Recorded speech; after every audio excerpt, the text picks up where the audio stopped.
12 ज्योतिर्लिंगों की पौराणिक कथाएं। भगवान शिव के 12 ज्योतिर्लिंग देश के अलग अलग भागों में स्थित हैं। इन्हें द्वादश ज्योतिर्लिंग के नाम से जाना जाता है। इन ज्योतिर्लिंग के दर्शन पूजन आराधना से भक्तों के जन्म जन्मांतर के सारे पाप समाप्त हो जाते हैं। वे भगवान शिव जी की कृपा के पात्र बनते हैं। ऐसे कल्याणकारी ज्योतिर्लिंगों की कथा आज हम आपको बताएंगे। श्री सोमनाथ मंदिर गुजरात प्रांत के काठियावाड़ क्षेत्र में समुद्र के किनारे सोमनाथ मंदिर विश्व प्रसिद्ध है। यह ज्योतिर्लिंग पहले प्रभास क्षेत्र के नाम से जाना जाता था।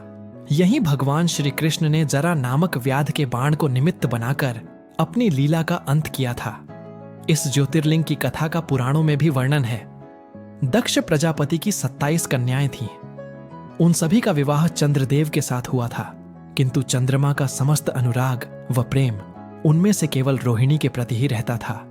उनके इस कृत्य से दक्ष प्रजापति की अन्य कन्याएं बहुत अप्रसार पति ने इसके लिए चंद्रदेव को अनेक प्रकार से समझाया, किंतु रोहिणी के वशीभूत उनके हृदय पर इसका कोई प्रभाव नहीं पड़ा। दक्ष ने क्रुद्ध होकर उन्हें क्षयग्रस्त हो जाने का शाप दे दिया। इस शाप के कारण चंद्रदेव तत्काल क्षयग्रस्त हो गए। उनके क्षयग्रस्त होते ही पृथ्वी पर सुधा शीतलता वर्षण का उनका सारा कार्य रुक गया। चारों ओर त्राही त्राही मच गई। चंद्रमा भी बहुत दुखी और चिंतित रहने लगे थे। उनकी प्रार्थना सुनकर इंद्रदेव तथा वशिष्ठ आदि अर्षिगण उनके उद्धार के लिए पितामह ब्रह्मा जी के पास गए। सारी बातों को सुनकर ब्रह्मा जी ने कहा, चंद्रमा, अपने शाप विमोचन के लिए अन्य देवों के साथ पवित्र प्रभास क्षेत्र में जाकर मृत्युंजय भगवान शिव की आराधना करो। उनकी कृपा से अवश्य ही इनका शाप नष्ट हो जाएगा और यह रोग मुक्त हो जाएंगे। ब्रह्मा जी के कहे अनुसार चंद्रदेव ने मृत्युंजय भगवान की आराधना का सारा कार्य पूरा किया। उन्होंने घोर तपस्या करते हुए 10 करोड़ बार मृत्युंजय मंत्र का जप किया। इससे प्रसन्न होकर मृत्युंजय भगवान शिव ने उन्हें अमृतत्व का वर प्रदान किया। उन्होंने कहा, चंद्रदेव, तुम शोक ना करो। रे वरदान से तुम्हारा शाप मोचन तो होगा ही, साथ ही साथ प्रजापति दक्ष के वचनों की रक्षा भी हो जाएगी। कृष्ण पक्ष में प्रतिदिन तुम्हारी एक एक कला क्षीण होगी, किंतु शुक्ल पक्ष में उसी क्रम से तुम्हारी एक एक कला बढ़ जाया करेगी। इस प्रकार प्रत्येक पूर्णिमा को तुम्हें पूर्ण चंद्रवा इस वरदान से सारे लोगों के प्राणी प्रसन्न हो उठे। सुधाकर चंद्रदेव पुनः 10 दिशाओं में सुधा वर्षण का कार्य पूर्ववत करने लगे। शाप मुक्त होकर चंद्रदेव ने अन्य देवताओं के साथ मिलकर मृत्युंजय भगवान से प्रार्थना की कि आप माता पार्वती जी के साथ सदा के लिए प्राणों के उद्धत यहां निवास करें। भगवान शिव उनकी इस प्रार्थना को स्वीकार करके ज्योतिर्लिंग के रूप में माता पार्वती जी के साथ तभी से यहां रहने लगे। पावन प्रभास क्षेत्र में स्थित इस सोमनाथ ज्योतिर्लिंग की महिमा महाभारत, श्रीमद् भागवत तथा स्कंद पुराण नाद में विस्तार से बताई गई है। चंद्रमा का एक नाम सोम भी है। उन्होंने भगवान शिव को ही अपना नाथ स्वामी मानकर यहां तपस्या की थी, इसलिए इस ज्योतिर्लिंग को सोमनाथ कहा जाता है। श्री मल्लिकार्जुन आंध्र प्रदेश में कृष्णा नदी के तट पर दक्षिण का कैलाश कहे जाने वाले श्री शैल पर्वत पर श्री मल्लिकार्जुन ज्योतिर्लिंग स्थित है। महाभारत, शिव पुराण तथा पद्म पुराण आदि धर्म ग्रंथों में इसकी महिमा और महत्ता का विस्तार से वर्णन किया गया है। पुराणों में इस ज्योतिर्लिंग की कथा कुछ इस प्रकार है। एक समय की बात है, भगवान शंकर जी के दोनों पुत्र श्री गणेश और श्री कार्तिकेय स्वामी विवाह के लिए परस्पर झगड़ने लगे। प्रत्येक का आग्रह था कि पहले मेरा विवाह किया जाए। उन्हें लड़ते झगड़ते देखकर भगवान शंकर और मां पार्वती ने कहा, तुम लोगों में से जो पहले पूरी पृथ्वी का चक्कर लगाकर यहां वापस लौट आएगा, उसी का विवाह पहले किया जाएगा। माता पिता की यह बात सुनकर श्री कार्तिकेय स्वामी तो अपने वाहन मोर पर विराजित हो तुरंत पृथ्वी के चक्कर लगाने के लिए दौड़ पड़े। गणेश जी के लिए तो यह कार्य बड़ा ही कठिन था। एक तो उनकी काया स्थूल थी, दूसरे उनका वाहन भी मशक चूहा था। भला वे दौड़ में स्वामी कार्तिकेय की बराबरी किस प्रकार कर पाते? लेकिन उनकी काया जितनी स्थूल थी, बुद्धि उसी के अनुपात में सूक्ष्म और तीक्ष्ण थी। उन्होंने पृथ्वी की परिक्रमा का एक सुगम उपाय खोज निकाला। सामने बैठे माता पिता का पूजन करने के पश्चात उनकी 7 बार परिक्रमा करके उन्होंने पृथ्वी के चक्कर न लगाकर माता पिता के चक्कर लगाकर कार्य पूरा कर लिया। उनका यह कार्य शास्त्रानुसार भी प्राप्त हो चुके थे। यह सब देखकर स्वामी कार्तिकेय अत्यंत रुष्ट होकर क्रोंच पर्वत पर चले गए। माता पार्वती वहां उन्हें मनाने पहुंची। जब कार्तिक को पता चला कि उनकी माता पिता यहां आने वाले हैं, तो कार्तिक वहां से दूसरी जगह चले गए। जिस स्थान में माता पार्वती और भगवान शिव ने अपने पुत्र की प्रतीक्षा की थी, उसे अब श्रीसेलम के नाम से जाना जाता है। उन्होंने अपने पुत्र से परेशान होकर उन्होंने एक ज्योतिर्लिंग का रूप धारण किया और वही रहने लगे, और तब से मल्लिकार्जुन ज्योतिर्लिंग के नाम से प्रख्यात हुए। मल्लिका का अर्थ है पार्वती और अर्जुना का अर्थ है शिव। इस मल्लिकार्जुन शिवलिंग का दर्शन पूजन एवं अर्चन करने वाले भक्तों की सभी सात्विक मनोकामनाएं पूर्ण हो जाती हैं। दैहिक, दैविक, भौतिक सभी प्रकार की बाधाओं से वे मुक्त हो जाते हैं। श्री महाकालेश्वर, यह परम पवित्र ज्योतिर्लिंग मध्य प्रदेश के उज्जैन नगर में है। क्षिप्रा नदी के तट पर स्थित उज्जैन प्राचीन काल में उज्जैनी के नाम से विख्यात था। इसे अवंतिकापुरी भी कहते थे। यह भारत की परम पवित्र सप्तपुरीयों में से एक है। महाभारत, शिव पुराण एवं स्कंद पुराण में महाकाल ज्योतिर्लिंग की महिमा का पूरे विस्तार के साथ वर्णन किया गया है। इस ज्योतिर्लिंग के विषय में एक कथा इस प्रकार कही जाती है। किसी समय अवंतिकापुरी में वेद पाठी तपोनिष्ठ एक अत्यंत तेजस्वी ब्राह्मण रहते थे। एक दिन दूषण नामक एक अत्याचारी असुर उनकी तपस्या में विघ्न डालने के लिए वहां आया। ब्रह्मा जी से वर प्राप्त कर वह बहुत शक्तिशाली हो गया था। उसके अत्याचार से चारों ओर त्राही त्राही मची हुई थी। ब्राह्मण को कष्ट में देखकर प्राणी मात्र का कल्याण करने वाले भगवान शंकर वहां प्रकट हो गए। उन्होंने एक हुंकार मात्र से उस दारुण अत्याचारी दानव को वहीं जलाकर भस्म कर दिया। ब्राह्मणों ने महादेव से यही विराजमान होने के लिए प्रार्थना की। ब्राह्मणों के निवेदन से प्रसन्न होकर शिवजी यहाँ महाकालेश्वर ज्योतिर्लिंग के रूप में वास करने लगे। भगवान वहां हुंकार सहित प्रकट हुए, इसीलिए उनका नाम महाकाल पड़ गया। इसीलिए परम पवित्र ज्योतिर्लिंग को महाकाल के नाम से जाना जाता है। भगवान शिव समय यानी काल के अंत तक यहीं रहेंगे, इसलिए भी इन्हें महाकाल कहा जाने लगा। श्री ओंकारेश्वर, यह ज्योतिर्लिंग मध्य प्रदेश में पवित्र नर्मदा नदी के तट पर ओम आकर के पर्वत पर स्थित है। इस स्थान पर नर्मदा के दो धाराओं में विभक्त हो जाने से बीच में एक टापू सा बन गया है। इस टापू को मांधाता पर्वत या शिवपुरी कहते हैं। नदी की एक धारा इस पर्वत के उत्तर और दूसरी दक्षिण होकर बहती है। दक्षिण वाली धारा ही मुख्य धारा मानी जाती है। इसी मांधाता पर्वत पर श्री ओंकारेश्वर ज्योतिर्लिंग का मंदिर स्थित है। पूर्व काल में महाराज मांधाता ने इसी पर्वत पर अपनी तपस्या से भगवान शिव को प्रसन्न किया था। इसी से इस पर्वत को मांधाता पर्वत कहा जाने लगा। इस ओंकारेश्वर ज्योतिर्लिंग के दो स्वरूप हैं। एक को ममलेश्वर के नाम से जाना जाता है। यह नर्मदा के दक्षिण तट पर ओंकारेश्वर से थोड़ी दूर हटकर है। पृथक होते हुए भी दोनों की गणना एक ही में की जाती है। शिवलिंग के दो स्वरूप होने की कथा पुराणों में इस प्रकार है। एक बार विंध्य ने पार्थिव अर्चना के साथ भगवान शिव की 6 मास तक कठिन उपासना की। उनकी इस उपासना से प्रसन्न होकर शंकर जी वहां प्रकट हुए। उन्होंने विंध्य को उनके मनोवांछित वर प्रदान किए। विंध्याचल की इस वर प्राप्ति के अवसर पर वहां बहुत से आर्षिगण और मुनि भी पधारे। उनकी प्रार्थना पर शिवजी ने अपने ओंकारेश्वर के 2 भाग किए। एक का नाम ओंकारेश्वर और दूसरे का ममलेश्वर पड़ा। दोनों लिंगों का स्थान और मंदिर पृथक होते भी दोनों की सत्ता और स्वरूप को एक ही माना गया है, ओंकारेश्वर।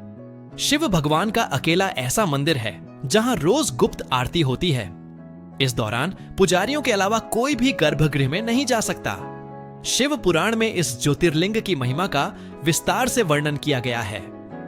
श्री ओंकारेश्वर और श्री ममलेश्वर के दर्शन का पुण्य बताते हुए नर्मदा स्नान के पावन फल का भी वर्णन किया गया है। श्री केदारनाथ, यह ज्योतिर्लिंग पर्वतराज हिमालय की केदार नामक चोटी पर स्थित है। पुराणों एवं शास्त्रों में श्री केदारेश्वर ज्योतिर्लिंग की महिमा का वर्णन बारंबार किया गया है। इस चोटी के पश्चिम भाग में पुण्यम मंदाकिनी नदी के तट पर स्थित श्री केदारेश्वर महादेव का मंदिर अपने स्वरूप से ही हमें धर्म और अध्यात्म की ओर बढ़ने का संदेश देता है। छोटी के पूर्व में अलकनंदा के सुरम्य तट पर बद्रीनाथ का परम प्रसिद्ध मंदिर है। अलकनंदा और दाकिनी, यह दोनों नदियां नीचे रुद्रप्रयाग में आकर मिल जाती है। दोनों नदियों की यह संयुक्त धारा और नीचे देवप्रयाग में आकर भागीरथी गंगा से मिल जाती है। इस प्रकार परम पावन गंगा जी में स्नान करने वालों को भी श्री केदारेश्वर और बद्रीनाथ के चरणों को धोने वाले जल का स्पर्श सुलभ हो जाता है। कहा जाता है कि यह मंदिर समुद्र तट से लगभग 12,000 फीट की ऊंचाई पर स्थित है। सर्दियों में मौसम की खराब स्थिति के कारण यह मंदिर साल में 6 महीना के लिए खुला रहता है। कहा जाता है कि पवित्र केदारनाथ मंदिर का निर्माण 8वीं शताब्दी ईस्वी में हिंदू गुरु आदि शंकराचार्य द्वारा किया गया था। आदि शंकराचार्य ने उस स्थान का पुनर्निर्माण किया जहां माना जाता है कि महाभारत के पांडवों ने एक शिव मंदिर का निर्माण कराया था। पौराणिक कथा के अनुसार ऐसा कहा जाता है कि पांडव अपने कौरव भाइयों का अंत करने के बाद अपने पापों का प्रायश्चित करने के लिए भगवान शिव से माफी मांगने जाना चाहते थे, लेकिन भगवान शिव उनसे मिलना नहीं चाहते थे। इसके बाद भगवान शिव गुप्तेश्वर में छुप गए, जहां आज केदारनाथ का ज्योतिर्लिंग स्थित है। पांडवों ने और द्रौपदी ने एक बैल देखा जो अन्य बैल से बहुत अनोखा था। पांडवों में से भीम ने उन्हें पहचान लिया कि वह बैल कोई और नहीं बल्कि भगवान शिव है। भगवान शिव जो उनसे छिप रहे थे वे नंदी बैल के रूप में थे। भीम ने बैल को पकड़ने की कोशिश की, लेकिन सफल नहीं हो सका। बैल ने खुद को जमीन में ढसा लिया था। भीम ने बैल की पूंछ पकड़कर बाहर खींचने की कोशिश की, लेकिन वह नहीं कर सके। इसके बाद भगवान शिव ने खुद को और नीचे धकेल दिया और अलग अलग स्थानों में केवल कुछ हिस्सों में ही प्रकट हुए, जैसे कि केदारनाथ में उनके पीठ का ऊपरी हिस्सा प्रकट हुआ, तुंगनाथ में भुजाएं, मध्य महेश्वर में नाभि और पेट, रुद्रनाथ में चेहरा और कल्पेश्वर में बाल, सिर प्रकट हुआ। पांडवों ने शिव की पूजा करने के लिए इन 5 कदारों पर मंदिर बनवाए, जिससे वह अपने पापों से मुक्त हो गए और भगवान शिव ने त्रिकोण रूप में इस पवित्र स्थान केदारनाथ में रहने का वादा किया। इसीलिए केदारनाथ इतना प्रसिद्ध है और भक्तों द्वारा पूजनीय है। भगवान शिव का यह ज्योतिर्लिंग इतना चमत्कारिक है कि केदारनाथ में आया भयंकर प्रलय भी इससे हिला नहीं पाया था। 2013 में जब बाढ़ का पानी पहाड़ से जब नीचे की ओर गिर रहा था, तभी उस पानी में विशालकाय एक पत्थर लुढ़क कर नीचे आया और मंदिर के पास आकर रुक गया, जिससे पानी का बहाव 2 भागों में बट गया और मंदिर को कुछ नहीं हुआ। इसीलिए अब इस चमत्कारिक शिला को भीमशिला के नाम से जाना जाता है। भीमा शंकर ज्योतिर्लिंग। यह ज्योतिर्लिंग पुणे से लगभग 100 किलोमीटर दूर सह्याद्री की पहाड़ी पर स्थित है। इसे भीमा शंकर भी कहते हैं। इस ज्योतिर्लिंग की स्थापना के विषय में यह कथा कही जाती है। प्राचीन काल में भीम नामक एक महाप्रतापी राक्षस था। वह कामरूप प्रदेश में अपनी मां के साथ रहता था। वह महाबली राक्षस राज रावण के छोटे भाई कुंभकर्ण का पुत्र था, लेकिन उसने अपने पिता को कभी देखा न था। उसके होश संभालने के पूर्व ही भगवान राम के द्वारा कुंभकर्ण का वध कर दिया गया था। जब वह युवावस्था को प्राप्त हुआ, तब उसकी माता ने उससे सारी बातें बताई। भगवान विष्णु के अवतार श्री रामचंद्र जी द्वारा अपने पिता के वध की बात सुनकर वह महाबली अत्यंत क्रुद्ध हो उठा। अब वह निरंतर भगवान श्री हरि के वध का उपाय सोचने लगा। उसने अपने अभीष्ट की प्राप्ति के लिए 1000 वर्ष तक कठिन तपस्या की। उसकी तपस्या से प्रसन्न होकर ब्रह्मा जी ने उसे लोक विजय होने का वर दे दिया। अब तो वह राक्षस ब्रह्मा जी के उस वर के प्रभाव से सारे प्राणियों को पीड़ित करने लगा। उसने देवलोक पर आक्रमण करके इंद्र आदि सारे देवताओं को वहां से बाहर निकाल दिया। पूरे देवलोक पर अब भीम का अधिकार हो गया। उसने कामरूप के परम शिव भक्त राजा सुदिनम करके उन्हें मंत्रियों अनुचर सहित बंदी बना लिया। इस प्रकार धीरे धीरे उसने सारे लों पर अपना अधिकार जमा लिया। उसके अत्याचार से वेदों, पुराणों, शास्त्रों और स्मृतियों का सर्वत्र एकदम लोप हो गया। वह किसी को कोई भी धार्मिक कृत्य नहीं करने देता था। इस प्रकार यज्ञ, दान, तप आदि के सारे काम एकदम रुक गए। भीम के अत्याचार की भीषण होता से घबराकर आर्षि मुनि और देवगण भगवान शिव की शरण में गए और उनसे अपना तथा अन्य सारे प्राणियों का दुख कहां।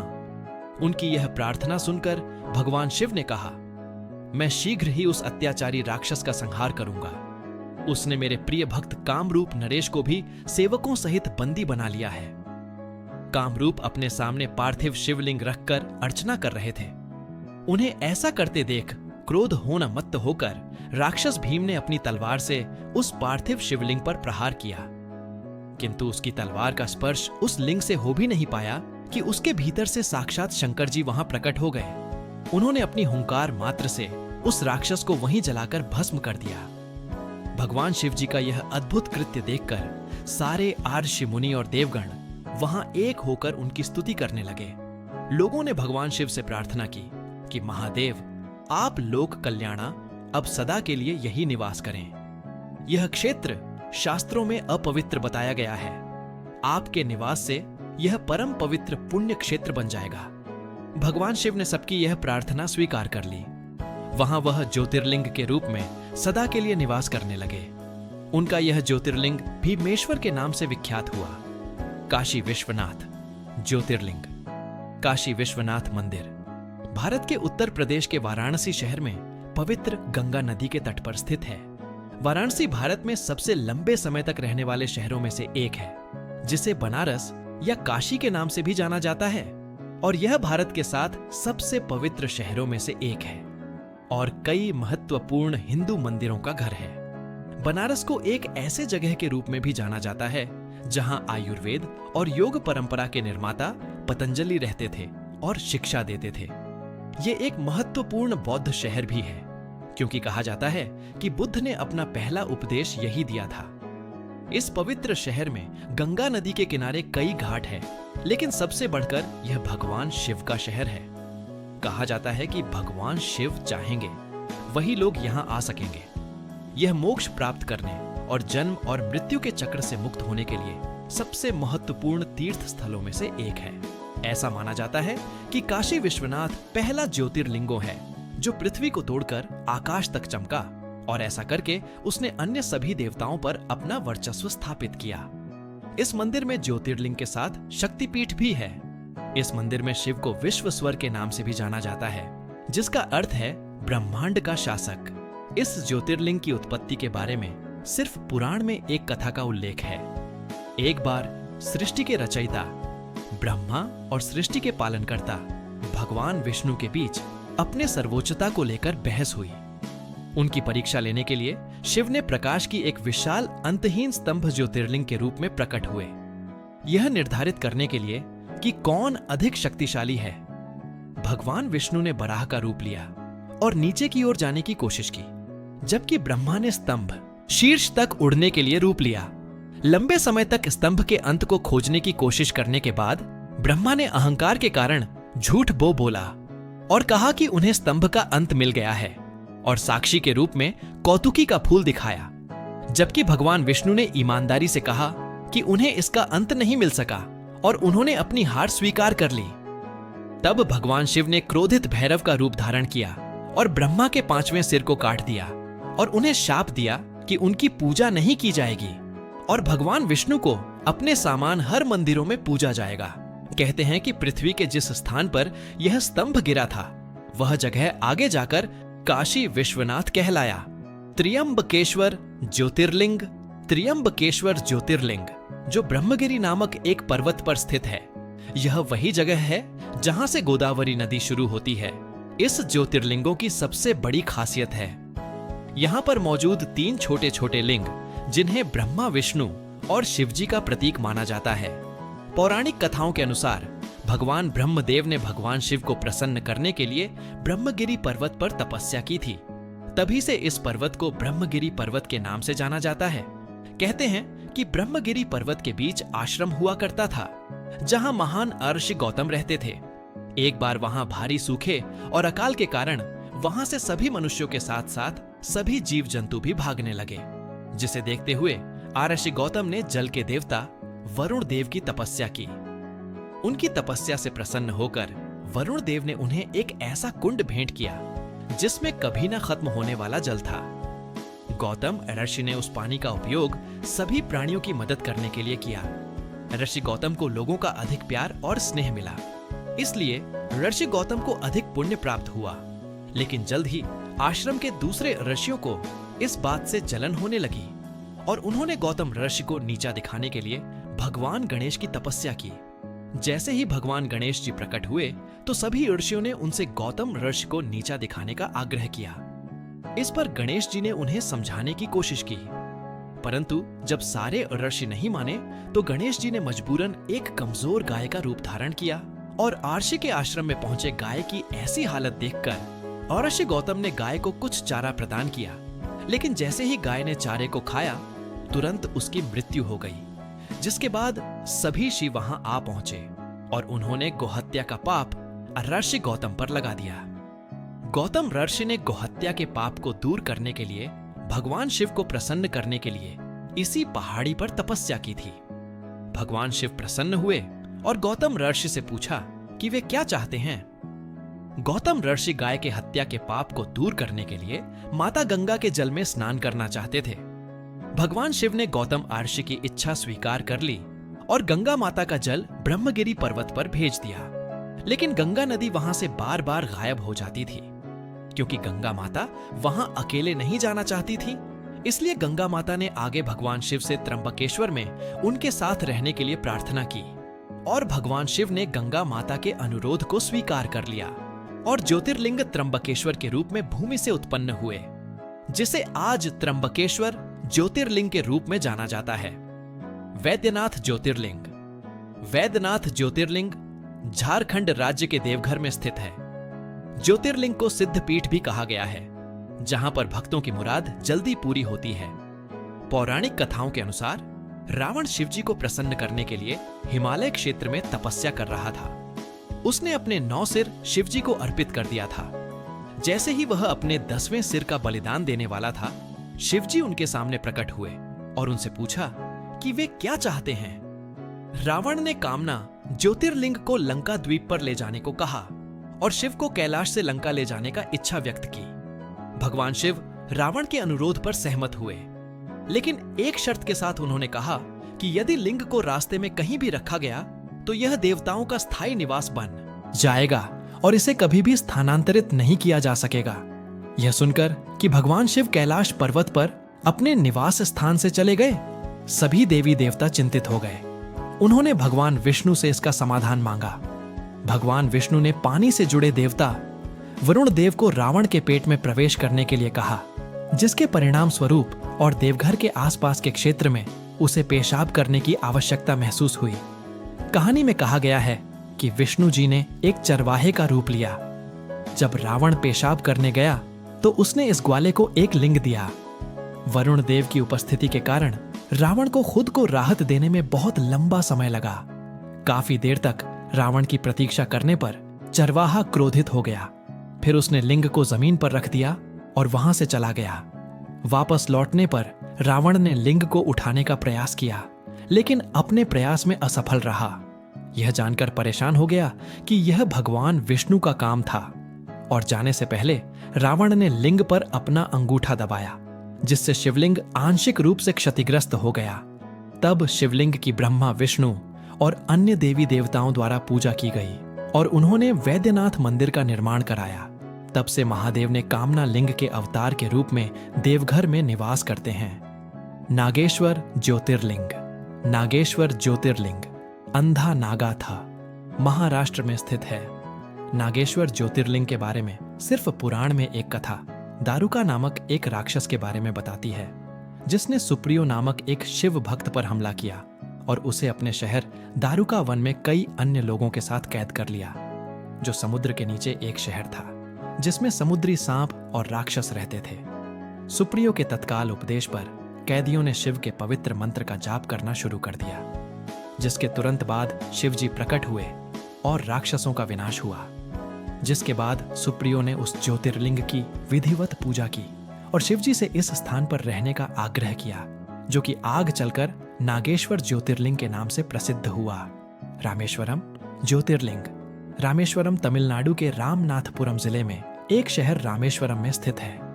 इस मंदिर तक समुद्र के ऊपर पंबन पुल के माध्यम से पहुंचा जा सकता है। इस ज्योतिर्लिंग को विश्व के सबसे पुराने ज्योतिर्लिंग में से एक माना जाता है। बताया जाता है कि यह ज्योतिर्लिंग रामायण काल के समय जितना पुराना है, जिसे खुद भगवान श्री राम ने रावण को मारने के बाद ब्रह्म हत्या के पाप से बचने के लिए शिवजी की पूजा करने के लिए स्थापित किया था। केवल यही नहीं कहा तो यह भी जाता है कि आज के समय में जो रामेश्वरम मंदिर में जो पानी के 24 कुंड है, उसे भगवान राम ने अपनी वानर सेना की प्यास बुझाने के लिए अपने तीर से बनवाए थे। इस मंदिर के गलियारे को विश्व का सबसे बड़ा गलियारा कहा जाता है, जो कि 1212 स्तंभ पर टिका हुआ है। कहते हैं कि श्री राम ने श्रीलंका में राक्षस राजा रावण, जो एक ब्राह्मण था, उसके खिलाफ युद्ध के दौरान की गई हत्या के पाप से मुक्ति के लिए यहाँ शिव से प्रार्थना की थी। पुराणों के अनुसार श्री राम ने अपनी पत्नी सीता और अपने भाई लक्ष्मण के साथ यहाँ लिंगम स्थापित किया और पूजा की। रावण को मारते समय श्री राम पर ब्रह्म हत्या का पाप लगा। शिव जी की पूजा करने के लिए श्री राम ने हनुमान जी, जो स्वयं शिव जी के अवतार, उन्हें हिमालय से ज्योतिर्लिंग लाने का निर्देश देते हैं, क्योंकि लिंगम को लाने में अधिक समय लगा। इसीलिए माता सीता ने पास के समुद्र तट से रेत से एक लिंगम बनाया, जिसे आज भी मंदिर के गर्भगृह में स्थापित माना जाता है। यह विवरण वाल्मीकि द्वारा लिखित मूल रामायण में अच्छी तरह से समर्थित है, जहां यह युद्ध कांड में लिखा गया है। घृष्णेश्वर ज्योतिर्लिंग। घृष्णेश्वर ज्योतिर्लिंग महाराष्ट्र के औरंगाबाद से 30 किमी दूर भरेलू ज्योतिर्लिंगों के लिए जाना जाता है।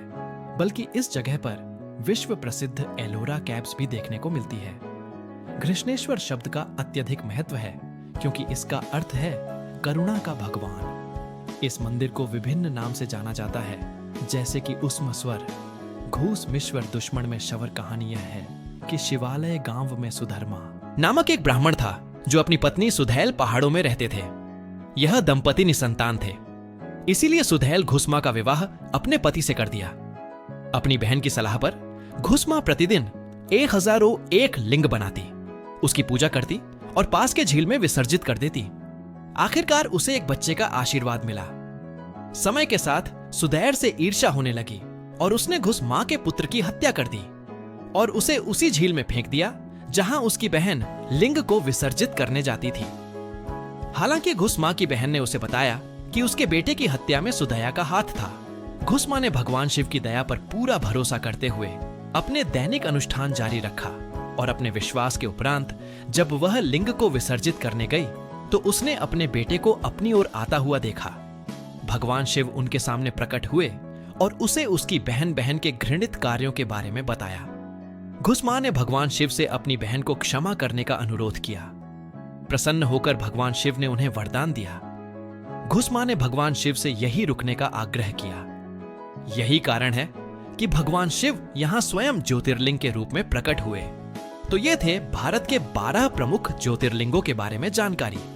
अगर आपको यह वीडियो अच्छा लगा तो लाइक करें, अपने दोस्तों के साथ इसे शेयर करें